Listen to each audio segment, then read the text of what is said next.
2008 இருக்கும், 7 இருக்கும். லலித் கலா அகாடமியின் சார்பாக சென்னையில ஒரு மாபெரும் கண்காட்சி நடக்குது. அப்ப அந்த கண்காட்சி ஃபேக்ட் என்று சொல்லக்கூடிய ஒரு அமைப்பு ஆர்கனைஸ் பண்ணுது. ஃபவுண்டேஷன் அகைன்ஸ்ட் கண்டினியூயிங் டெரரிசம் சொல்லிட்டு ஃபேக்ட். அந்த கண்காட்சியில முழுக்க கைவினை கலைஞர்களால வரையப்பட்ட ஓவியங்கள் கண்காட்சிப்படுத்தப்படுது. அந்த ஓவியங்கள் கண்காட்சிப்படுத்தப்படும் பொழுது அவுரங்கசீப்பை பத்தி அப்படியே அவங்க கண்காட்சியில் வைக்கிறாங்க.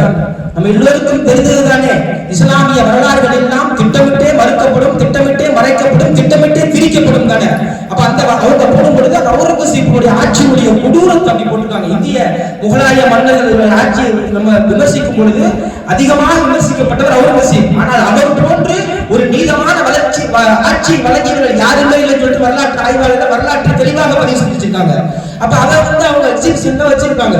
அவுரங்கசீப்புடைய ஆட்சி அவ்வளவு கொடுமையாக சித்தரிக்கும் பொழுது அப்பொழுது இருந்த இஸ்லாமிய இளைஞர்கள், சிஎம்என் சலீம், அது போன்ற சில அமைப்புகள் இருக்கக்கூடிய இஸ்லாமிய இளைஞர்கள் அந்த இடத்துல போராடி அப்போ அந்த இதை அப்படி நிப்பாட்டாங்க. அந்த கண்காட்சி எதற்காக சொல்கிறோம் என்று சொன்னால், அவுரங்கசீப்புடைய வரலாறு என்ன அப்படிங்கிறது நமக்கு தெரியாம, முகமது பின் காசிமுடைய வரலாறு என்ன அப்படிங்கிறது நமக்கு தெரியாம, முகமது பின் துக்ளக் அவருடைய வரலாறு என்னங்கிறது நம்ம தெரியாம, வரலாற்றை நாம் அறிந்து கொள்ளாமல் நமக்கு எதிராக நடக்கக்கூடிய ஒரு சதியை நாம் எப்பொழுதும் ஒரு பொழுதும் விலக்கிவிடவே முடியாது. வரலாறு தெரியாத எந்த ஒரு சமூகமும் வரலாறு படைக்க முடியாது. இப்ப நம்முடைய வரலாற்றை நாம் தெரிந்து கொள்ளாவிட்டால் நம்மால் ஒருபோதும் ஒரு வரலாற்றை படைத்துவிட முடியாது.